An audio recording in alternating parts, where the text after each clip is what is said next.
Converso com o Lucas Tuncos, que é economista da Europa, economista de Europa da Quinéia, que já está aqui comigo. Meu querido, muito bom dia. Obrigado por ter aceito o nosso convite nesse momento. Bom dia, Débora. É um prazer estar aqui com você e com seus espectadores. Lucas, vamos lá então, né? Essa inflação da zona do euro ficando praticamente nesses 2% aí em agosto. E essa é exatamente a meta do Banco Central Europeu. Qual que é a principal leitura que a gente pode fazer desse dado? Temos, então, uma estabilidade da inflação europeia? Olha, pelo contrário, a gente tem visto números bastante estáveis na zona do euro já há alguns meses.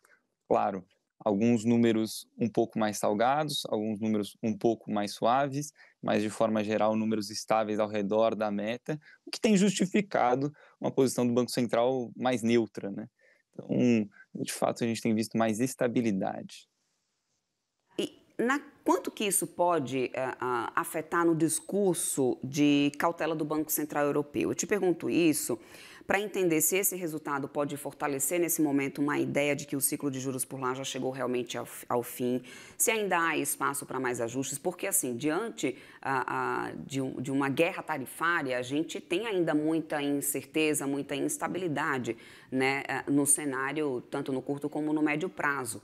Então, mesmo tendo essa inflação já muito mais rondando nessa estabilidade dos 2%, tem alguns pontos mais preocupantes, os dados por lá, como você muito bem mencionou, e eu quero entender, portanto, quanto que isso pode, de alguma forma, afetar o discurso e as decisões do Banco Central Europeu.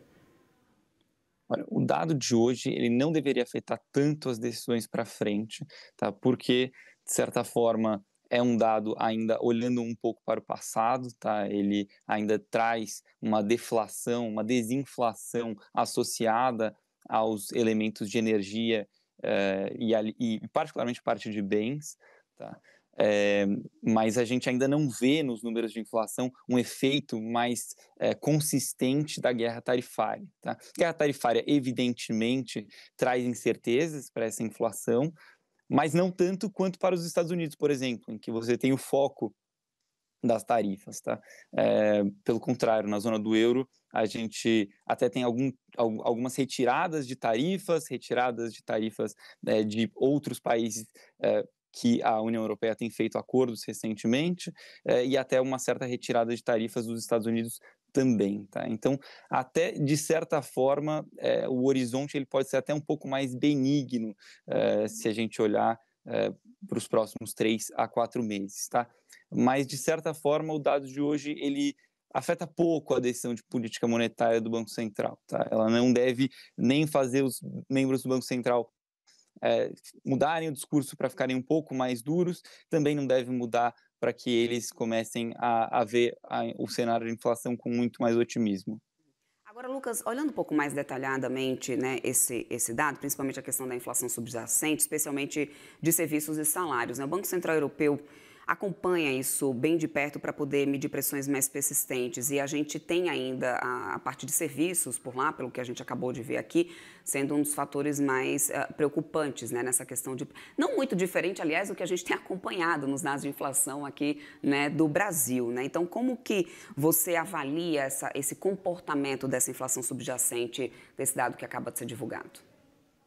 A inflação subjacente na Europa, de fato, tem sido um pouco mais persistente, particularmente a parte de serviços, mas a gente entende que a inflação de serviços ela é usualmente atrasada, né? Porque como ela incorpora elementos de salários que usualmente estão ligados a reajustes é, é, que são pausados e acontecem ao longo do tempo, né, e olhando para a inflação passada, essa inflação de serviços ela tende a estabilizar de forma mais lenta, tá? E ela tem de fato convergido, né? A gente via uma inflação de serviços ali na casa dos 4,5% e agora já vê uma inflação na casa dos 3%, tá? Então, de fato, um nível mais persistente, um nível que incomoda um pouco, mas um nível que vem convergindo ao longo do tempo. Tá?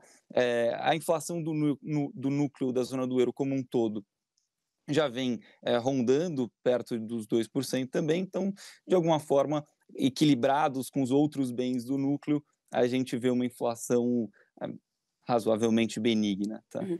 Uma inflação razoavelmente benigna, mas ao mesmo tempo a gente também tem um crescimento muito frágil, né, do bloco, porque a economia europeia segue mais fraca, né, a atividade muito perto de estagnação, Lucas. Então, talvez isso não possa trazer algum ponto algum espaço para que a gente tenha mais estímulo por parte do Banco Central Europeu diante dessa economia que está demorando a conseguir destravar e principalmente, né, de novo, com o tarifaço que traz ainda, né, mais incerteza em relação à atividade econômica dos blocos econômicos?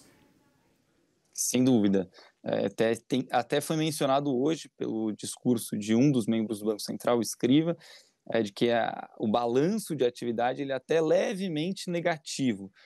A gente entende que a zona do euro, particularmente o Banco Central Europeu, é um banco central bastante avesso à inflação, né? Eles até parecem tolerar um pouquinho de inflação abaixo da meta se isso for garantir estabilidade a longo prazo, mesmo que isso custe um pouco mais de atividade.